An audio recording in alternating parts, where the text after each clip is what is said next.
ఇప్పుడు కేవలం 7,999 up to 10 kgs వరకు బరువు తగ్గి అధిక బరువు నుంచి వచ్చే ప్రధాన సమస్యలను దూరం చేసుకోండి. ఇవన్నీ కూడా మీరు మీ భవిష్యత్తును దృష్టిలో పెట్టుకొని నేను రాజకీయాల్లోకి వచ్చాను.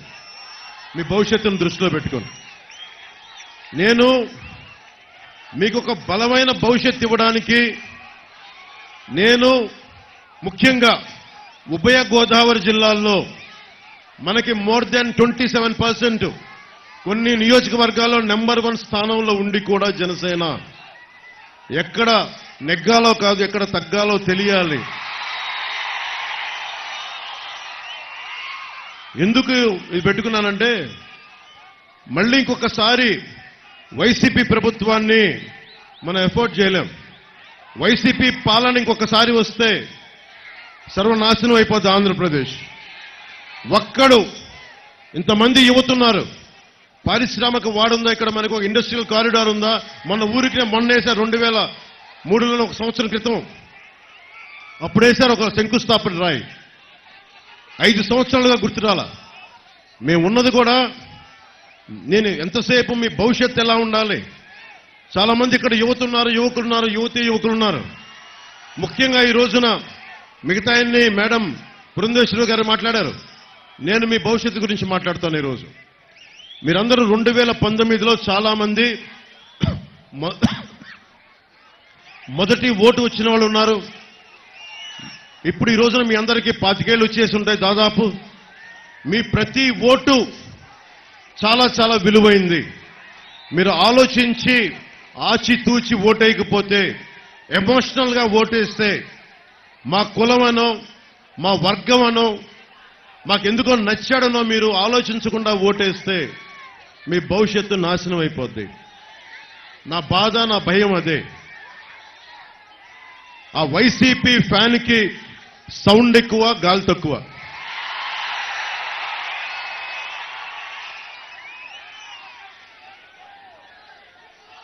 జగన్కి ఈ మధ్యన నన్ను మాటలు ఎక్కువ తిట్టేస్తా ఉన్నాడు పాపం. కంట్రోల్ నేను ఏమనుకుంటాను, జగన్కి నన్ను తిడుతుంటే నాకు చాలా కోపం వచ్చేస్తా అనుకుంటాడు. నన్ను మీరు ఏమి తిట్టినా నాకు కోపం రాదు. మీ మీద ఒక్క ఈగ వాలితే నాకు ఆపాద మస్తకం.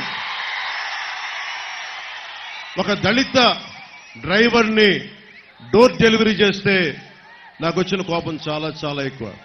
మీరు నన్ను పచ్చి బూతులు తిట్టినా కానీ నా కోపం రాదు. కానీ అకారణంగా, అన్యాయంగా, దారుణంగా ఒక దళిత కులానికి చెందిన డ్రైవర్ని మీరు చంపేసి డోర్ డెలివరీ చేయగానే నాకు వచ్చిన కోపం అంత ఇంత కాదు. నేను చాలా బాధ్యతగా ఉన్నాం. ఇక్కడ మన ఎంఆర్పిఎస్ సోదరులు చాలా మంది ఉన్నారు. ఇక్కడ మీకు తెలుసు, నేను కులాల గురించి మాట్లాడినప్పుడు అందరూ దూరంగా పెట్టే రెల్లి కులస్తులు నేను గుండెలకు హత్తుకున్నాను. ఆ రెల్లి కులస్తులకి నేను ఎందుకంటే అణగారిన వర్గాలకి, అన్ని కులాలతో పాటు అణగారిన వర్గాలను హక్కును చేర్చుకోవాలన్నదే జనసేన తాలూకు ఆశయం.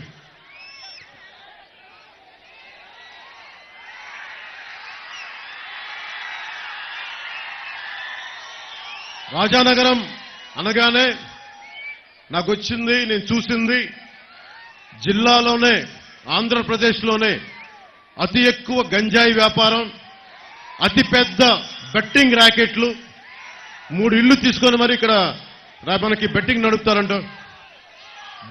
మనకి బ్లేడ్ బ్యాచ్లు, దోపిడీలు, ఆగడాలు, ఇవన్నీ ఒక పెద్ద కుటుంబం నుంచి వచ్చిన ఒక ఎమ్మెల్యే జక్కంపూడి రామ్మోహన్ రావు గారి ఇంటి నుంచి వచ్చిన వాళ్ళ చేస్తుంది ఇవన్నీ అనేది నిజంగా నాకు చాలా బాధ కలిగింది. జక్కంపూడి రామ్మోహన్ రావు గారి కుటుంబం నుంచి వచ్చి వాళ్ళ బిడ్డలు ఇంకెంత ఉన్నతంగా ఉండాలి.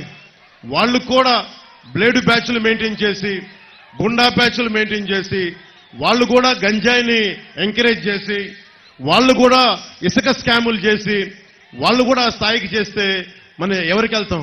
ఎటువైపు చూస్తాం? ఎవరి దగ్గరికి వెళ్ళి మన అభ్యర్థి అనుకుంటాం? మన నేలలో పుట్టి పెరిగినోడు, మనకు అండగా నిలబడేవాడు, ఈ రోజు నుంచి వచ్చిన కౌలు రైతుల కష్టాలకు నేను అండగా ఉన్నానని చెప్పి నాకు సాయం నిలబడ్డవాడు, మన బలరామకృష్ణుడు అంటే శ్రీకృష్ణుడు అన్నగా విన్నాం. అలాంటి బలరాముడు రాజానగరానికి అండగా ఉన్నాడు. బలరామకృష్ణుడు పెద్దంటి వ్యక్తి కాదు, కింద నుంచి పైకి వచ్చినవాడు, ఒడిదుడుకులు ఎదుర్కొంటున్నవాడు, అండగా నిలబడేవాడు.